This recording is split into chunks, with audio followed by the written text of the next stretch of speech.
Welcome to MOGULTalk, where wealth and lifestyle converge. We are mindset media dealing with business, social relevance, abundance, lifestyle, and spirituality.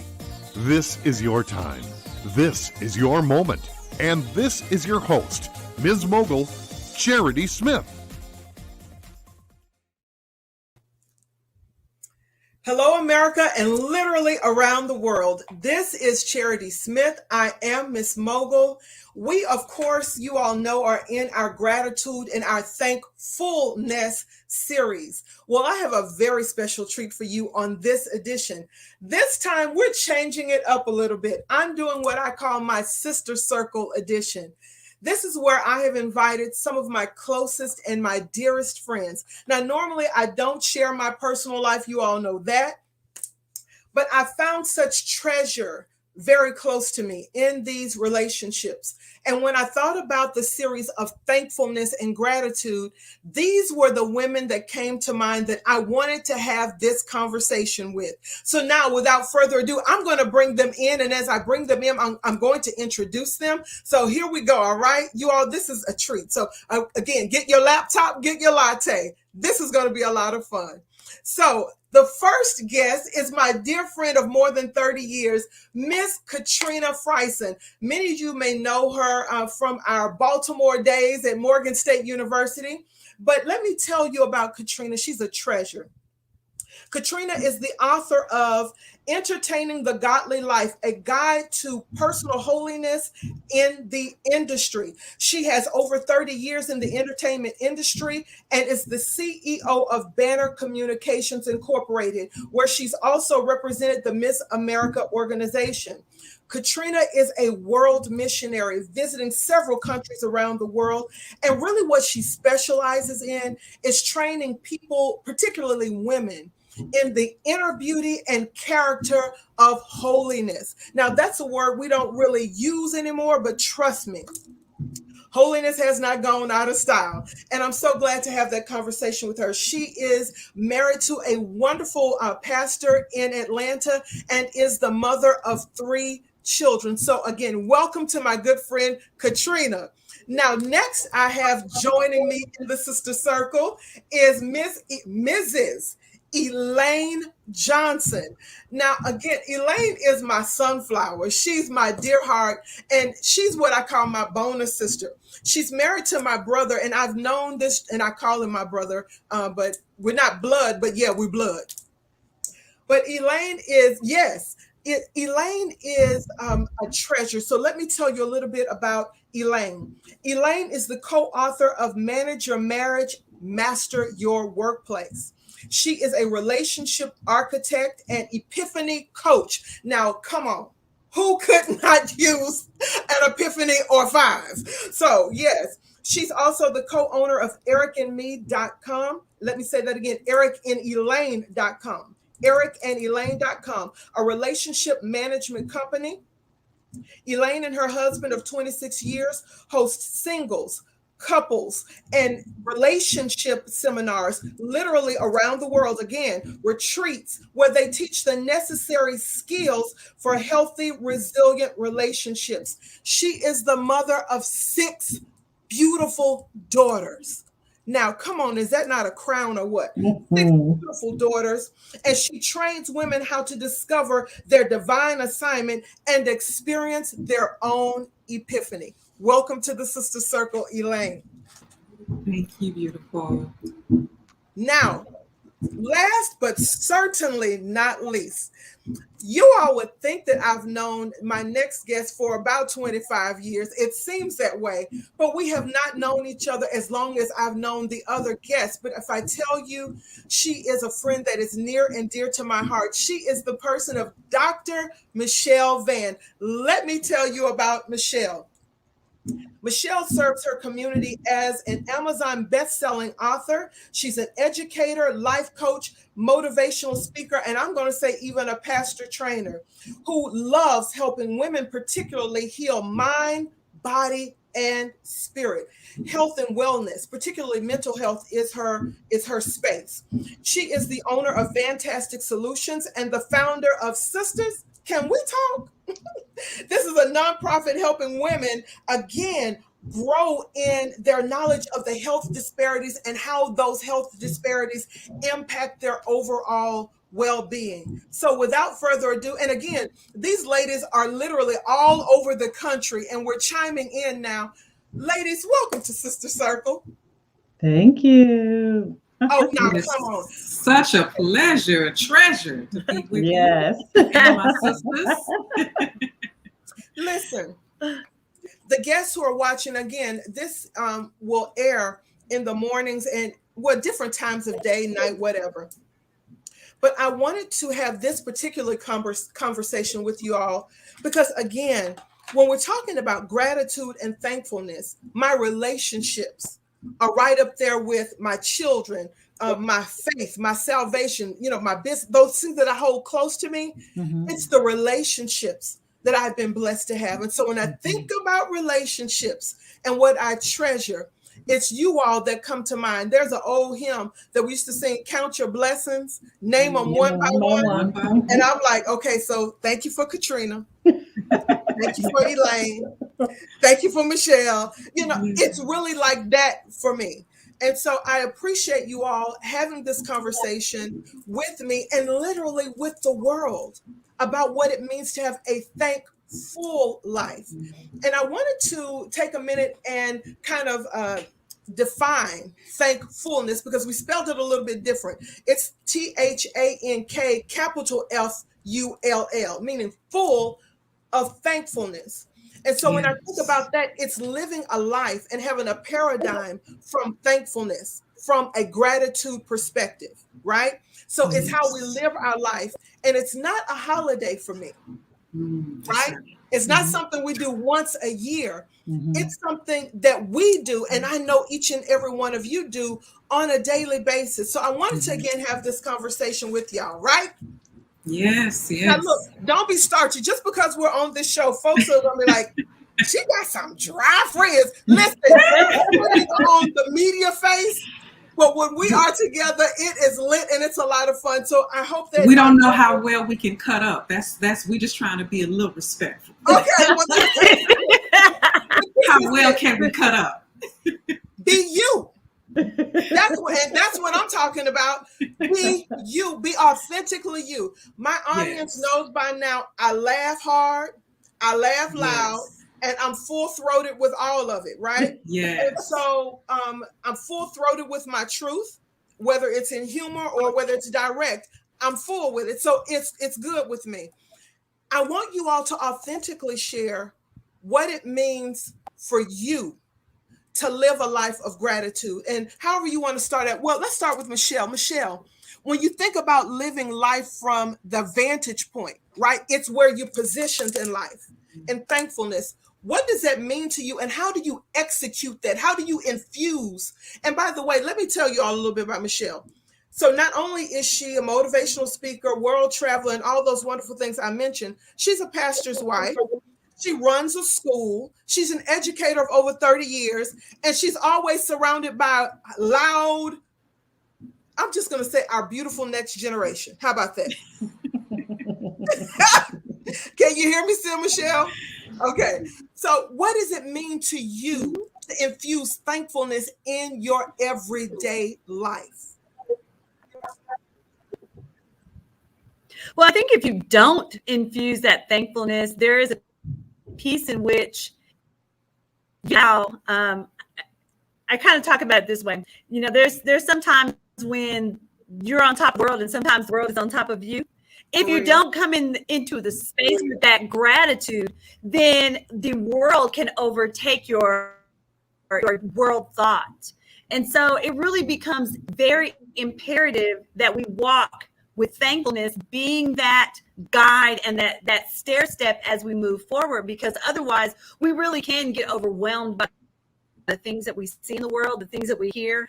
My husband was preaching this morning and we were talking driving to church. There was this whole conversation about the NRA and all of these things happening. Well, if we would have allowed that to cloud our minds, we wouldn't have been able to go into do worship. And so I think that really becomes the piece that we have to look at. How do we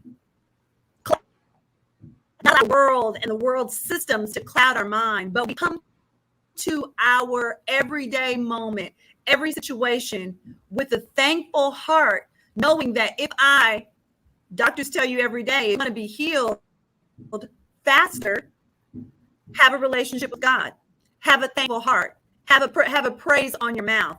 And those are things that doctors don't love to tell you, but they have proven make a difference in your healing. Mm-hmm. So I'm going to validate that. So in one of my other interviews, I was speaking with a woman who's done the neuroscience study on thankfulness and how it shows up in the neuroscience, how literally having a mindset of gratitude can have a physical manifestation in your body, right? Mm-hmm. And so Yes. while, again, doctors may not say, go pray to God or go get on your knees and just have a hymn of thankfulness, we who are in that space know what it can do. It manifests healing in us mentally, spiritually, physically, Yeah. right? I can wake up some mornings and I have this thing where I try to be still long enough to hear what my thoughts are. And I will sometimes Right. hear a song, or I'll hear a word, or I'll hear a scripture, and it has an impact on the day. So absolutely what you're talking about, living from that vantage point, then leads into another manifestation of healing and wholeness. We're going to have that But conversation. think about our grandparents. My grandma used to walk around and she used to hum all the time. And I'd be like, Grandma, why are you so why are you? But it was, she said, baby, when you'll get old enough and you'll know that one of the things that you have to do is you have to put a song in your heart. You have to put a song on your lips, because otherwise what'll come out of you may not be of Jesus. Good old wisdom, Grandma. Yes. Good old wisdom, Grandma. Katrina and Elaine, chime in. What does it mean? Because you all are balancing such weighty perspectives in life, right? Both of you are married over 20 plus years, and both of you lead congregations and lead organizations and help co-lead families.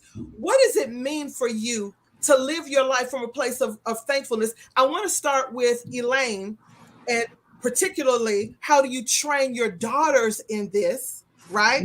How do you demonstrate thankfulness to your daughters? But then I'm gonna flip the script. How does then your thankful attitude have an impact on your marriage relationship? Good question. I don't know no better. Let me just start there. Well, we can do it like that then. That's fine. That's fine. We can do it like Because that. I just don't know no better. You know, when I think about how good he has been, really, and we know we've heard that all throughout church, right, growing up, but literally to have been given life and to have been given even an opportunity to press reset, so to speak, you know, Talk about from that. a miracle, yes, from a place of having died and then be resurrected, right, literally 27 years ago. That was my story. And so to have that opportunity to where I can now, I was able to have children when the doctor said that I wouldn't. I was able to actually walk again when the doctor said, we don't think she's going to ever walk. They were getting ready to amputate my legs. So to go from that and to ever live a day where I am not thankful, that I am not grateful, I dare not. I dare not. And so as you said, and you asked the question, how did I teach my daughters? We're worshipers, we're praisers. And I have been all throughout my growing up, just always a desire to just, I mean, I would remember laying in the grass as a little girl and looking up at the sky. And I would just, we weren't even in church at that time, but I just had a gratefulness in my heart. And I lived from that, even from a little child. So to teach my daughters in times, you know, that we're in now, this is all I know. So they have, you know, been able to be recipients of really understanding that your worship, everything is surrounding your worship. Everything is surrounding your praise. Everything is surrounding what you give to Abba Yah. He's going to in turn give back to you in more abundance than you can ever imagine, right? So just that in and of itself, I would be intentional with them. And I would sit them outside and sit them in the grass and make them close their eyes, right? I say make them, because sometimes y'all know we had to be made to do some things, right? But they grew to love Abba Yah. They grew to, and I say Abba Yah, so, and I am talking about God, right? But I just do what Psalm 68:4 says, we call him, call his name Yah. And, but I am still, of course, talking about God.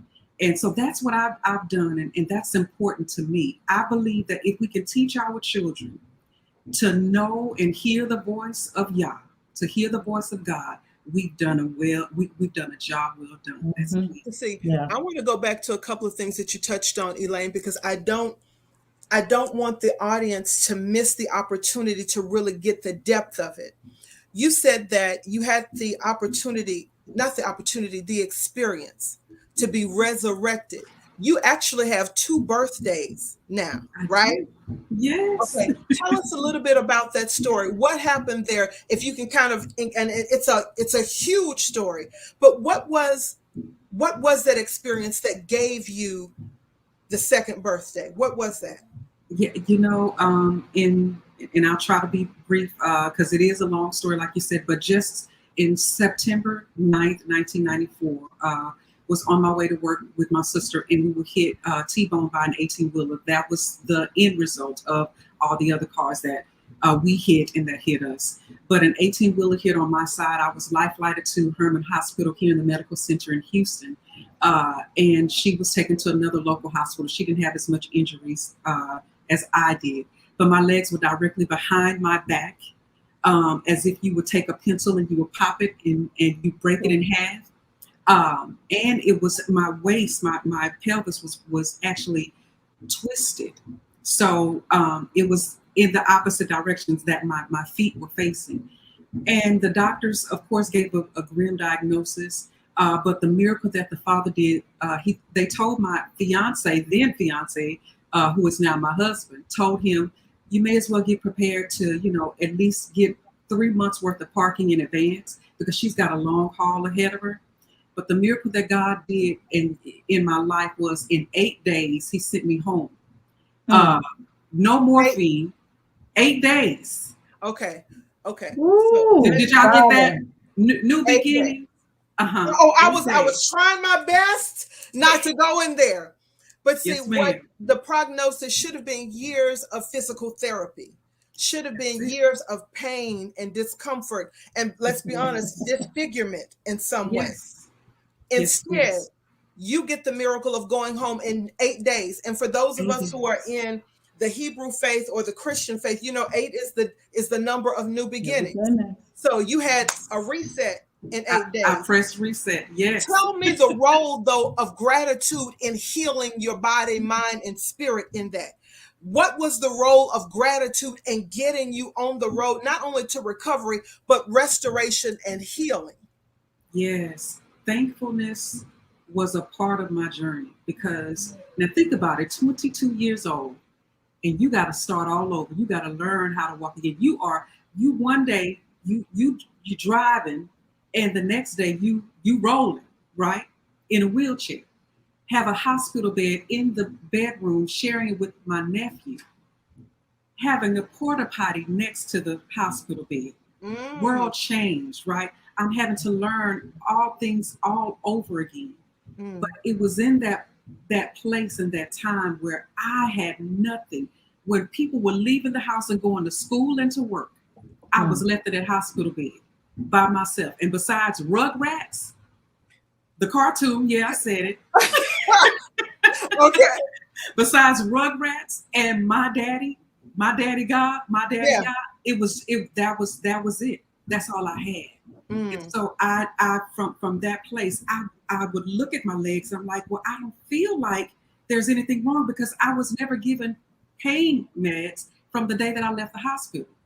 So I'm like, I don't understand this. But it was in that time where I was really able to see that there's more to life than what I'd ever known before. And it's when you get to that place when you say, God, there's got to be more to life than this, than what I've known before.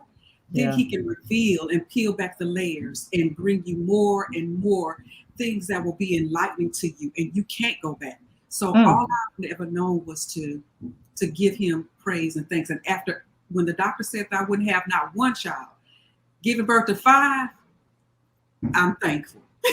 Okay.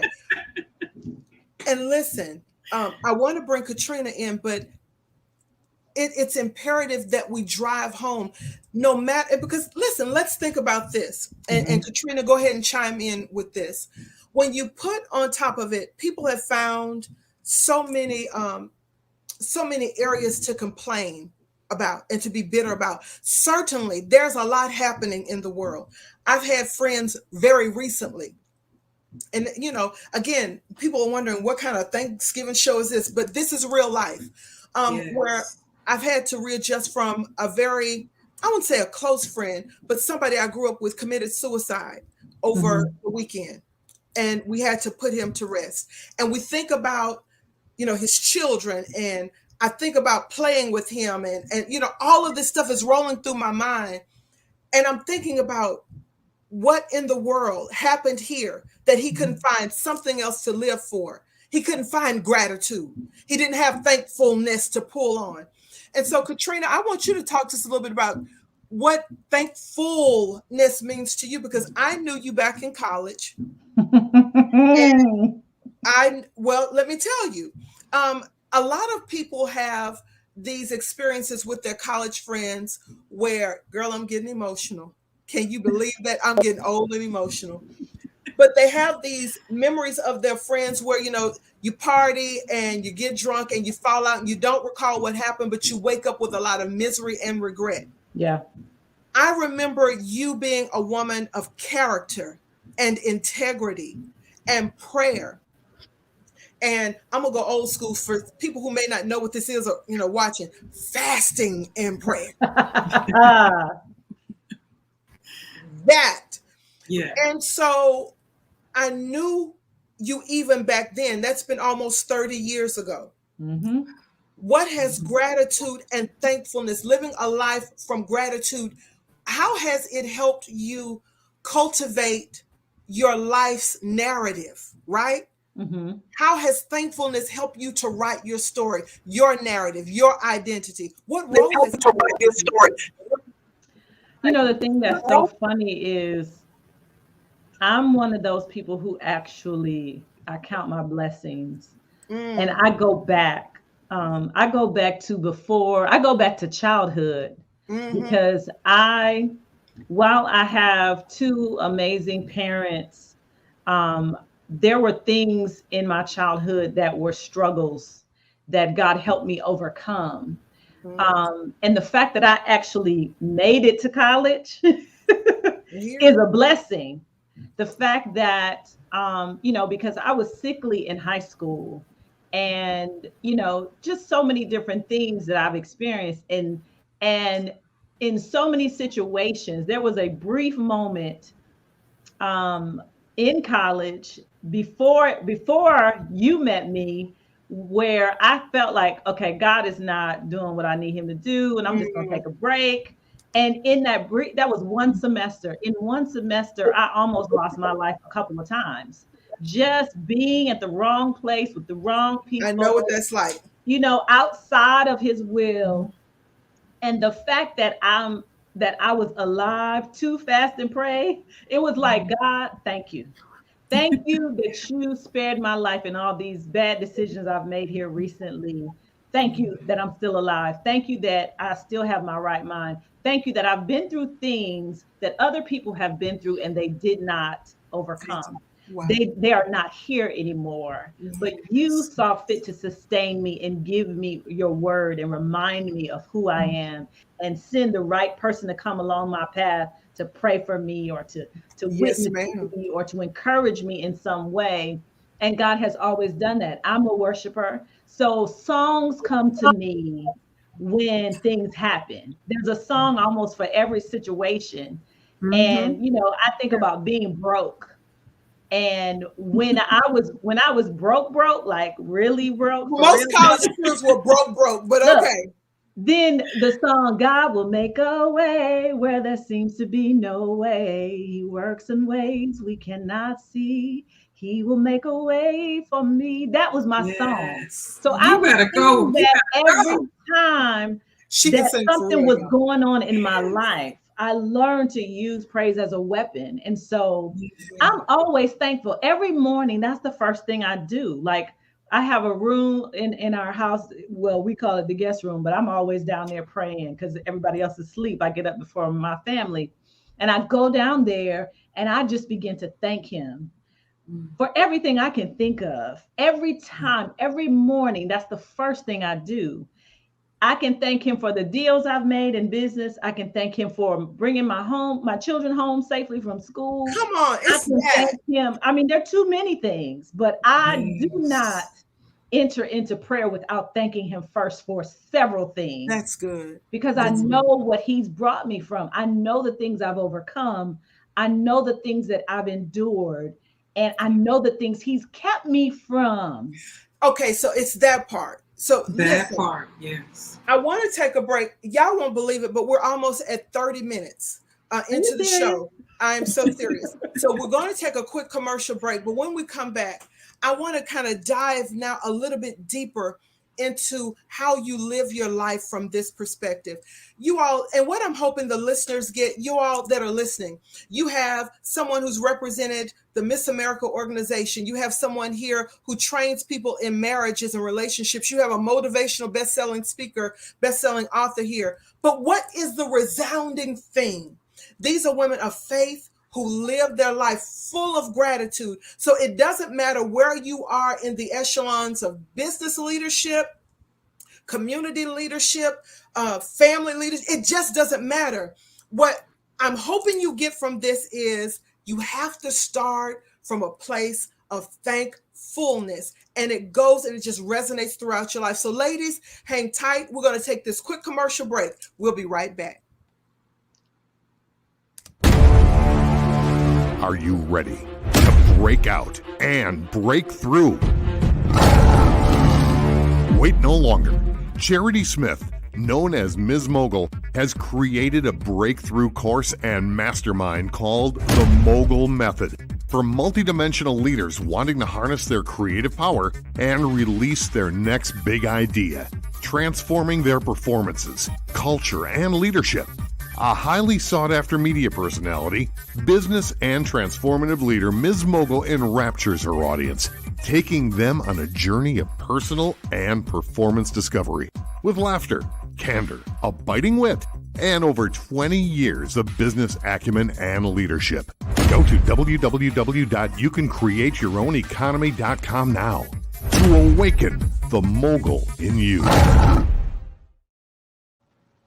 And we are back. Before we went to break, we were talking to Katrina about her perspective, right, of thankfulness and some of the practices of thankfulness that she incorporates in her daily life. So I want to pick up quickly. And Katrina and ladies, we're going to run out of time, and it's just it's frustrating. I want to spend more time with you all. But I want to talk to you right quick, Katrina, about some of your travels as a world missionary.